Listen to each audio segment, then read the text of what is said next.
اللہ الرحمن الرحیم۔ D F کہاں گئی؟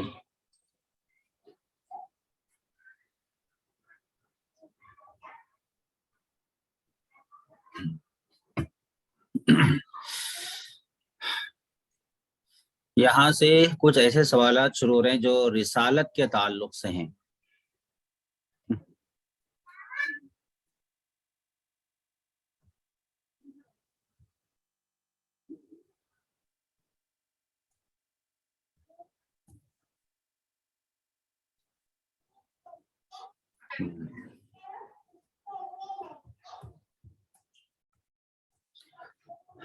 جس طرح قرآن مجید کو ہم اللہ کی کتاب مانتے ہیں، اسی طرح ہم انبیاء علیہم الصلاۃ والسلام کو رسول مانتے ہیں۔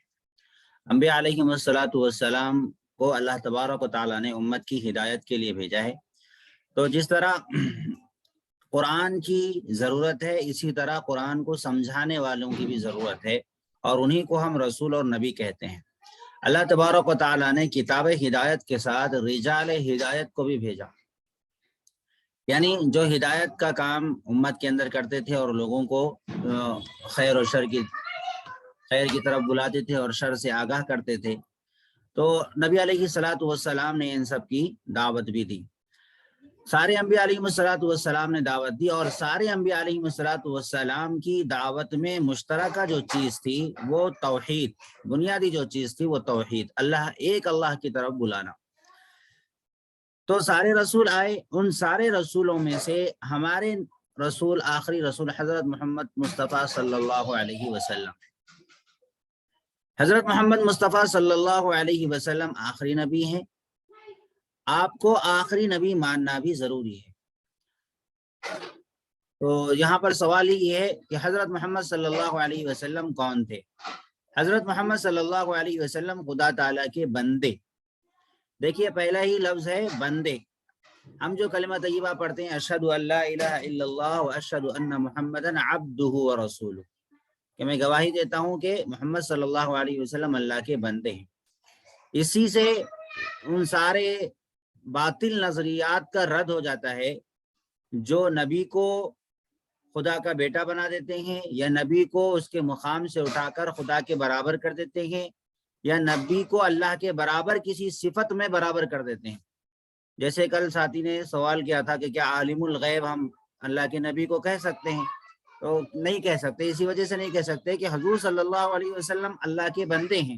جب بندے ہم کہہ دیے تو کوئی بندہ اللہ کے برابر نہیں ہو سکتا، کوئی مخلوق خالق کے برابر نہیں ہو سکتی۔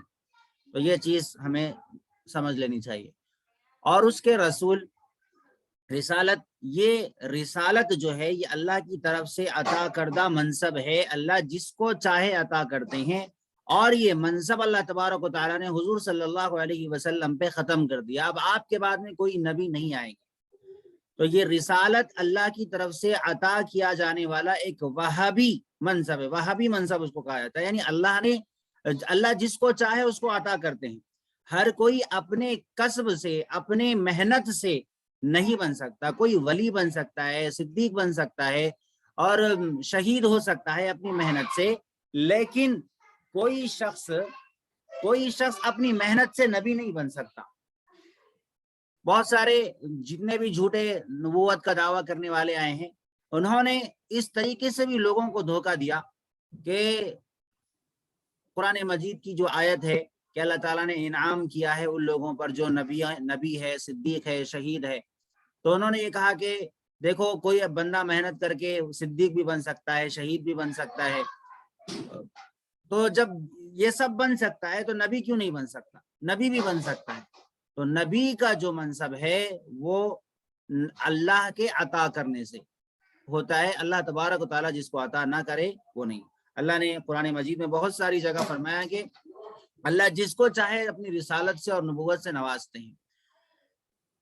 تو اللہ کے رسول ہیں اور پیغمبر تھے۔ ہمارے نبی صلی اللہ علیہ وسلم اللہ کے بندے، اس کے رسول اور پیغمبر تھے۔ ہم ان کی امت میں ہیں، ہم ان کی امت میں ہیں، ہم ان کی امت میں ہیں۔ اب ہم کون سی امت میں ہیں؟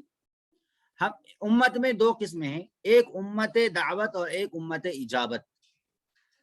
امت دعوت اس کو کہتے ہیں کہ جن تک دعوت پہنچ چکی ہے ان کو امت دعوت کہتے ہیں۔ اس میں پوری انسانیت، چاہے وہ بدھسٹ ہو یا غیر مسلم، جتنے بھی لوگ ہوں، کوئی بھی مذہب سے تعلق رکھنے والا ہو، وہ ساری انسانی، اسلام پوری انسانیت کے لیے، قرآن پوری انسانیت کے لیے ہے، نبی علیہ الصلوۃ والسلام پوری انسانیت کے لیے رسول ہے۔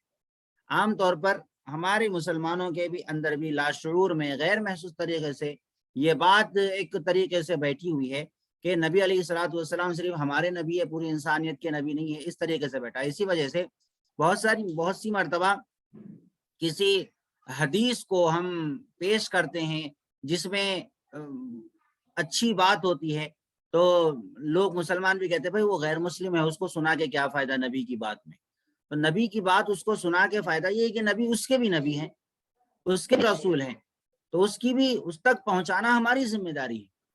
تو نبی علیہ الصلوۃ والسلام کی ہم امت میں ہے، ہم امت اجابت ہے، یعنی ہم نے قبول کیا، ہم نے نبی علیہ الصلوۃ والسلام کو نبی ہونا تسلیم کیا، رسول ہونا ہم نے تسلیم کیا ہے، لہذا ہم امت اجابت کہلاتی، یعنی ہم قبول کرنے والی امت، اور جو باقی پوری انسانیت ہے وہ امت دعوت کہلاتی ہے۔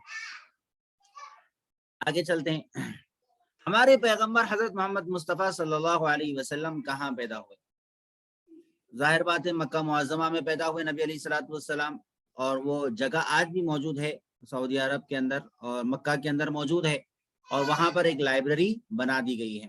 اب یہ ہے کہ اس کو لائبریری بنا دی گئی ہے، اور وہ جو گھر تھا جہاں پر نبی علیہ الصلوۃ والسلام پیدا ہوئے تھے، وہاں پر جو ہے کہیں لوگ شرک و بدعات نہ کرے، اس وجہ سے اس کو ایک لائبریری کی شکل دے دی گئی۔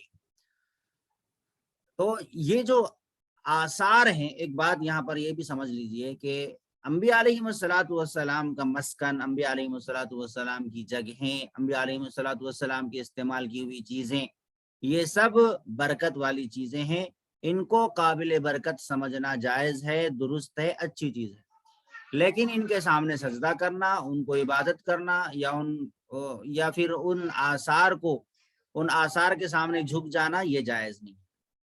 چنانچہ ہم دیکھتے ہیں کہ صحابیات میں بعض صحابیات ایسی ہوتی تھی جو حضور صلی اللہ علیہ وسلم کا پسینہ لے کر اپنی شیشے میں جمع کر لیتی تھی، اور اس کو جو ہے پانی میں ملا کر پلاتی تھی۔ کن کو پلاتی تھی؟ جو مریض تھے ان کو پلاتی تھی، اور اس سے ان کو شفا ہوتی تھی۔ تو بہرحال بات یاد آ گئی تو میں نے اس کو بتا دیا کہ نبی علیہ الصلوۃ والسلام کا مقام جو پیدائش ہے وہ بھی بہت بابرکت ہے، تو اس کو دیکھنے کے لیے جانا، اس کے سفر، اس کی طرف، اس کو ان آثار کو دیکھنا، یہ بہت اچھی چیز ہے، بجائے اس کے کہ انسان دوسرے مقامات پر پھرتا رہے، سیر و تفریح وغیرہ کرتے رہے، وہ بھی جائز ہے، جائز مقامات پر جانا جائز ہے، لیکن یہ ہے کہ نبی علیہ الصلوۃ والسلام کے آثار وغیرہ کو دیکھنا کرنا یہ بھی باعث ثواب ہے۔ اب چونکہ حکومتیں جو ہے وہ بدلتی رہتی ہیں، لہذا انہوں نے جو ہے ان نشانات کو مٹا دیا ہے، لیکن نہیں مٹانا چاہیے، رکھنا چاہیے۔ ہاں، شرک و بدعات نہیں کرنے دیا جائے، بس اتنا خیال رکھا جائے۔ تو عرب کے ملک میں مکہ معظمہ ایک شہر ہے، اس میں پیدا ہوئے نبی علیہ الصلوۃ والسلام۔ یہ مختصر سی سیرت ہے، ہمیں اس کو سمجھتے رہنا چاہیے۔ اور پھر آگے کا سوال ہے کہ آپ کے والد اور دادا کا نام کیا تھا؟ آپ کے والد اور دادا کا نام عبداللہ، آپ کے والد کا نام عبداللہ، اور آپ کے دادا کا نام عبد المطلب تھا۔ بہت سارے لوگ مطلب پڑھتے ہیں، وہ غلط ہے، مطلب۔ عبداللہ آپ کے والد کا نام تھا، اور عبداللہ یہ بہت چہیتے لڑکے تھے، عبد المطلب کے بہت چہیتے بیٹے تھے، اور یہ ان کو جو ہے بہت چاہتے تھے، بہت لاڈلے تھے عبد المطلب کے۔ اسی وجہ سے حضور صلی اللہ علیہ وسلم نے ایک مرتبہ فرمایا کہ انا ابن الذبیحتین، میں 2 ذبح کیے جانے والوں کا بیٹا ہوں۔ کیا مطلب اس کا؟ ایک تو حضرت اسماعیل علیہ السلام کو ذبح کیا جا رہا تھا، لیکن ان کی جگہ پہ بکرا آ گیا، ابراہیم علیہ السلام ان کو ذبح کر رہے تھے، اور دوسرے یہ عبداللہ جو حضور صلی اللہ علیہ وسلم کے والد ہیں۔ تو یہ جو ہیں ان کو بھی ان کے دادا جو ہیں، حضور صلی اللہ علیہ وسلم کے جو دادا ہیں، انہوں نے نیت کری تھی، منت مانی تھی کہ میرے اگر 10 بیٹے ہو جائیں یا یہ کہ 12 بیٹے ہو جائیں تو میں جو ہے اس میں سے ایک کو اللہ کے راستے میں ذبح کروں گا. یہ ان کی منت تھی. اب زیادہ بچے ہونا، زیادہ اولاد ہونا قابل فخر بات تھی ان کی چیز، ان کے پاس ہمارے جیسے ذہنیت کے نہیں تھے کہ ہم دو ہمارے دو والے نہیں تھے وہ ذہنیت کے. ان کے پاس زیادہ اولاد ہونا بہت قابل فخر بات تھی. تو انہوں نے یہ کیا کہ ہم میرے اگر اتنے بیٹے ہو جائیں تو میں جو ہے ان میں سے ایک کو اللہ کے راہ، یعنی جو اللہ کی راہ میں ہے، میں اس کو ذبح کروں گا. اور انہوں نے ذبح کرنے کے لیے لے کر بھی چلے گئے تھے صفا پہاڑی کے پاس میں. وہاں پر ان کے بت رکھے ہوئے تھے، وہاں پر ذبح کرنے لے کے چلے گئے تھے. تو قبیلے والوں نے آ کے روکا کہ آپ اس کو ہرگز ذبح مت کریے. پھر بعد میں طے یہ ہوا کہ ہم جو ہے قرا ڈالیں گے. چنانچہ قرا ڈالا گیا، اونٹوں کو رکھا گیا، 10 اونٹ ایک طرف رکھے گئے ہیں، اور پھر اس کے بعد عبداللہ کا نام ایک طرف رکھا گیا. تو ہوا یہ کہ قرا جب ڈالا گیا تو عبداللہ کا نام نکل آیا. پھر اسی طریقے سے 20 اونٹ، پھر 30 اونٹ، پھر 40، 50، اس طریقے سے ہوتے ہوتے 100 اونٹ ایک طرف رکھے گئے اور دوسری طرف عبداللہ کا چٹھی رکھی گئی. تو دونوں میں سے پھر اس قرا کو نکالا گیا. تو جب 100 اونٹوں کا نام آیا تو 100 اونٹوں کو ذبح کیا گیا حضرت عبداللہ کے بدلے میں. تو ہم حضرت عبداللہ کہیں گے بس.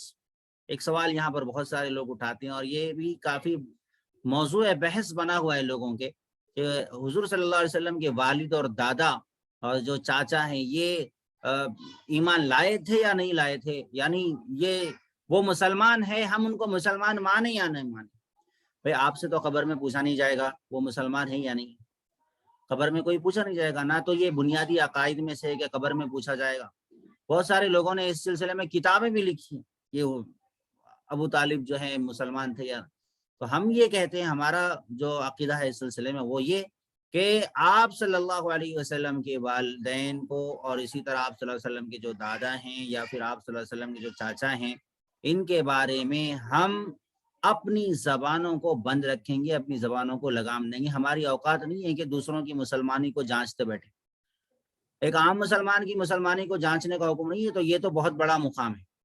حضرت مفتی شفیع صاحب رحمۃ اللہ علیہ جو مفتی اعظم تھے دارالعلوم دیوبند کے اور بہت بڑے مفسر قرآن ہیں، انہوں نے یہاں تک کہا کہ اس معاملے میں بحث کرنے سے اچھا ہے میں تو یہ کہتا ہوں کہ اگر کل قیامت کے دن اللہ یوں کہے کہ محمد شفیع میں تمہیں جہنم میں ڈال دوں گا اور تمہارے بدلے میں نبی علیہ الصلوۃ والسلام کے والدین کو جنت میں ڈالوں گا، تو یہ سودا مجھے منظور ہے، کیونکہ اس سے نبی علیہ الصلوۃ والسلام کو خوشی ہوگی. تو بہرحال یہ ان کا عشق تھا، تڑپ تھی، ایک ان کا حال تھا. ہم یہ مقام پہ نہیں ہے، لہذا ہم کو باتیں سمجھ میں بھی نہیں آتی. آپ کے والدین کے بارے میں ہم کوئی فیصلہ کرنے والے نہیں ہوتے. ہمیں اپنی زبانوں کو قابو میں رکھنا چاہیے. حضرت عبداللہ کہیں، حضرت آمینہ کہیں، بس آگے پیچھے کچھ لگانے کی ضرورت نہیں ہے. حضرت عبداللہ، حضرت آمینہ، حضرت ابو طالب. اچھا، اس کے بعد میں کیا ہے سوال؟ ایک منٹ عمر، تھوڑا سائڈ کریں. ہمارے پیغمبر صلی اللہ علیہ وسلم اور پیغمبروں سے مرتبے میں بڑے ہیں یا چھوٹے؟ جی، اس کا جواب یہ ہے کہ ہمارے نبی علیہ الصلوۃ والسلام سارے پیغمبروں سے بڑے اور خدا تعالیٰ کی ساری مخلوق سے زیادہ بزرگ ہیں. اللہ تعالیٰ نے قرآن مجید میں فرمایا تلک الرسل فضلنا بعضهم على بعض منهم من کلم اللہ ورفع بعضهم درجات، کہ بعض رسولوں کو بعض پر اللہ تبارک و تعالیٰ نے فضیلت عطا فرمائی. کسی کو اللہ نے کلیم اللہ بنایا، کسی کو خلیل اللہ بنایا، کسی کو روح اللہ نے بنایا، کسی کو نجی اللہ بنایا. بہت ساری اللہ تبارک و تعالیٰ نے مختلف صفات سے اللہ تبارک و تعالیٰ نے سارے انبیاء علیہ الصلوۃ والسلام کو نوازا. لیکن نبی علیہ الصلوۃ والسلام ان ساروں میں افضل ہیں، کیونکہ آپ تو آخری نبی ہیں.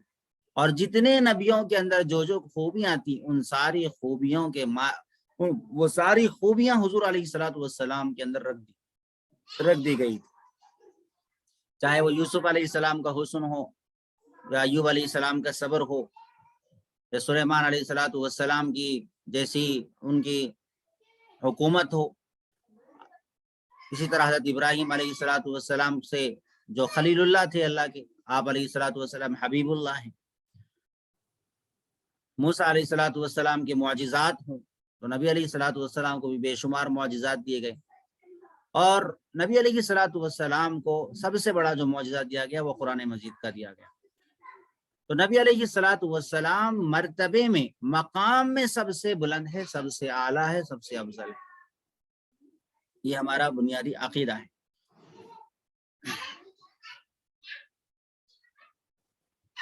لیکن یاد رہے سب سے بلند ہم مانتے ہیں اللہ کے بعد از خدا بزرگ تو یہ قصہ مختصر، نبی علیہ الصلوۃ والسلام کو ہم سب سے افضل مانتے ہیں، ساری انسانیت میں سب سے افضل مانتے ہیں، لیکن خدا کے بعد اتنا افضل بنانا، اتنی تعریفیں کرنا، اتنا عشق و محبت کی باتیں دعوے کرنا کہ نبی علیہ الصلوۃ والسلام کو خدا کے مقام پہ لے آ کے ٹھہرا کر دینا، یہ گمراہی ہے۔ اس گمراہی میں ہمیں ہرگز نہیں پڑنا ہے۔ نبی علیہ الصلوۃ والسلام کو ان کا مقام دے، اس تعریف میں اس قدر غلو نہ کرے کہ یوں کہہ رہے ہو کہ کعبہ جھکا ہوا ہے محمد کے شہر میں، اس طریقے سے باتیں کر رہے ہو، یہ عقیدہ درست نہیں ہے۔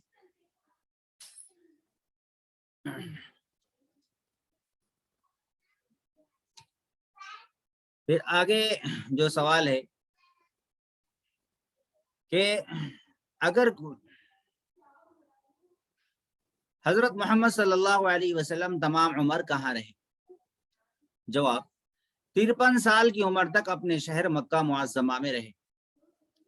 53 سال یعنی 53 سال، 53 سال کی عمر تک اپنے شہر مکہ معظمہ میں رہے۔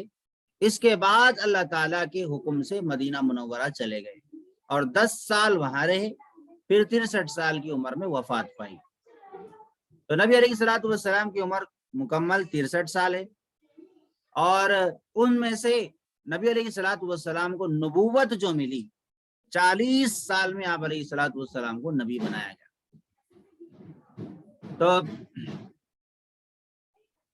اب 40 یہ آپ علیہ الصلوۃ والسلام کی مکمل 63 سالہ زندگی کی ایک اگر ہم سیرت نکالیں تو مکہ معظمہ میں آپ علیہ الصلوۃ والسلام 53 سال تک رہے، یعنی 13 سال نبوت ملنے کے بعد، اور پھر اس کے بعد 10 سال مدینہ منورہ میں رہے۔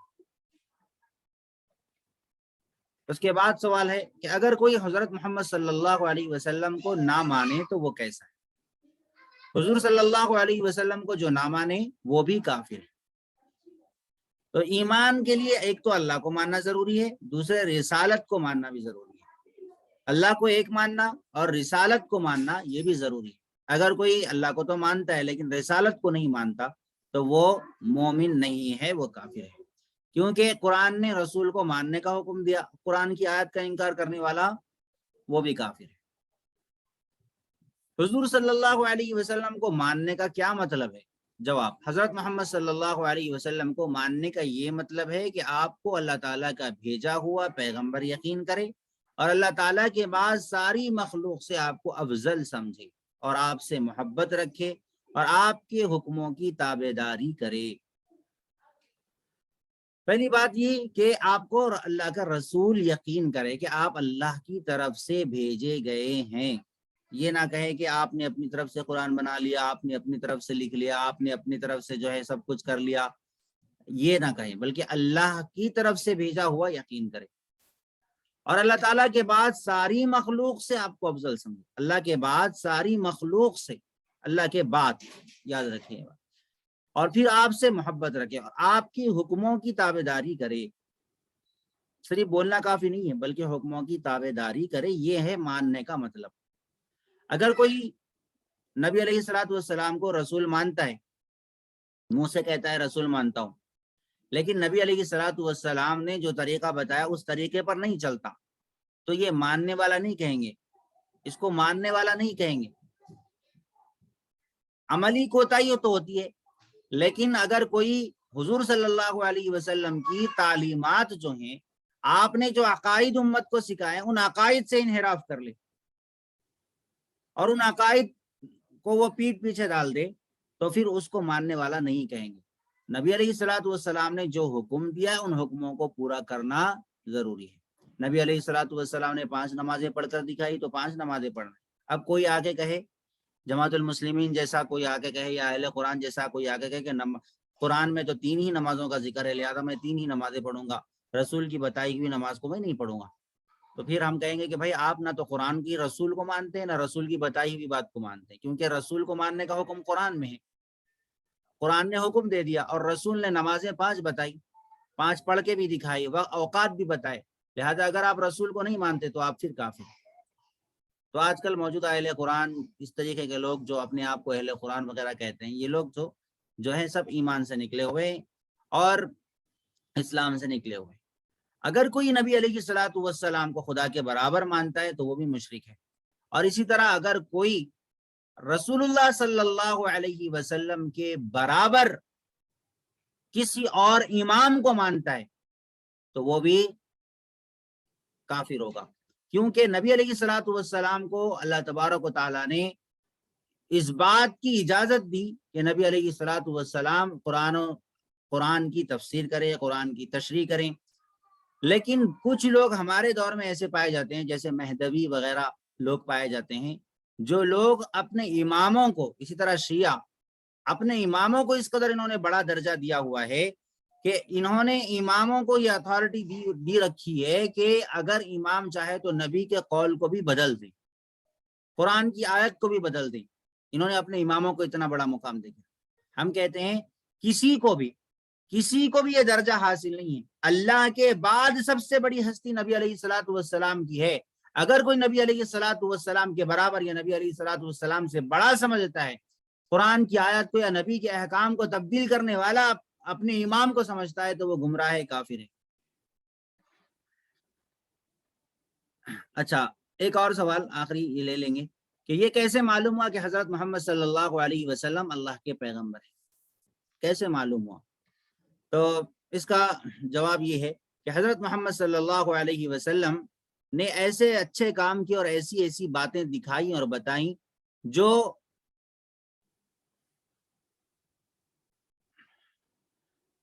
پیغمبروں کے سوا اور کوئی شخص نہیں دکھا اور بتا سکتا، پیغمبروں کے سوا کوئی اور شخص نہیں دکھا اور بتا سکتا۔ یعنی نبی علیہ الصلوۃ والسلام نے سب سے پہلی بات یہ کہ ایسے اچھے کام کیے کہ خود دشمن آپ کو الصادق الامین کہتے تھے۔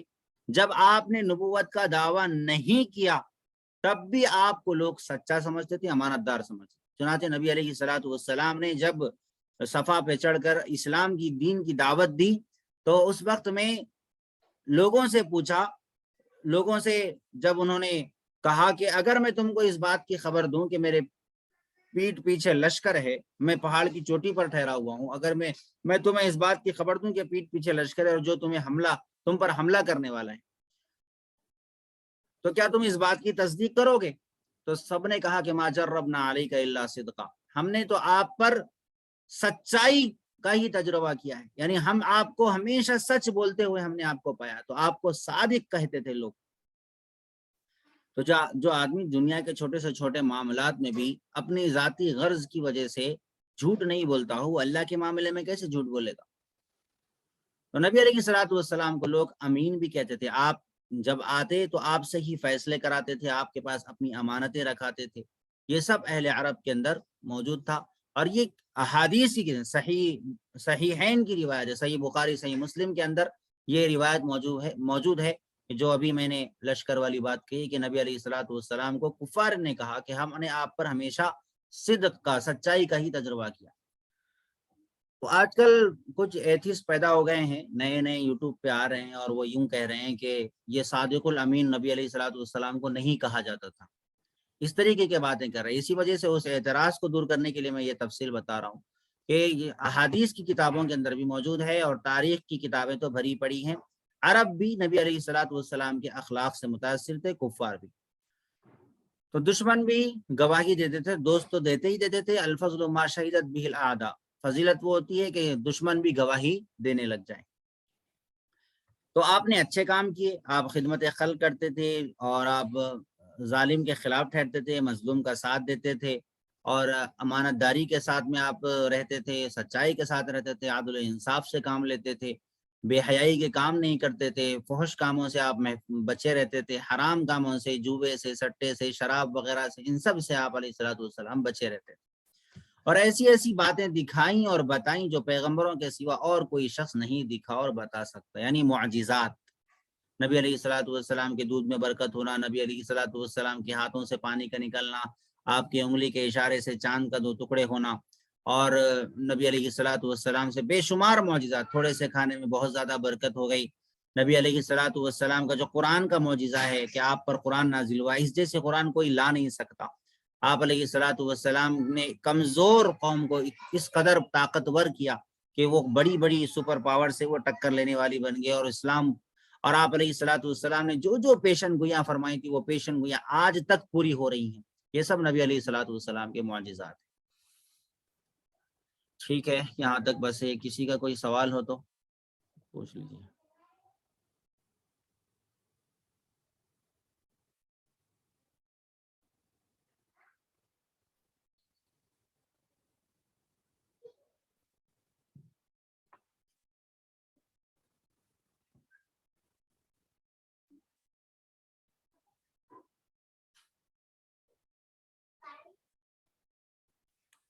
میوٹ پہ سے نکال دو۔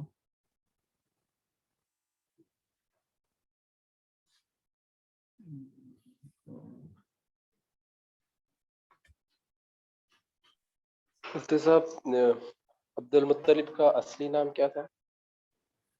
عبد المطلب کا اصلی نام ان کا شیبہ تھا۔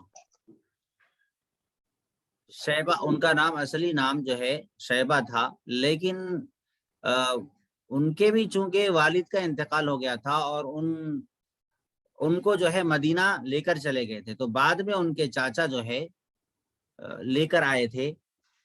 تو جب لے کر آئے تھے تو لوگوں نے یہ کہا کہ یہ مطلب کے غلام ہے، اصل نام ان کا شیبہ تھا۔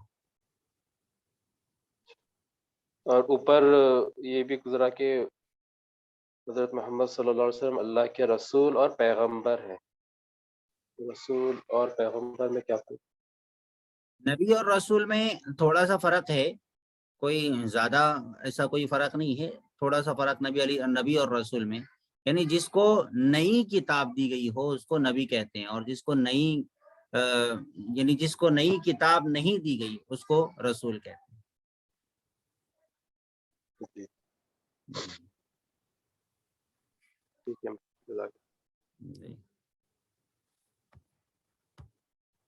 آپ کا کوئی سوال ہے؟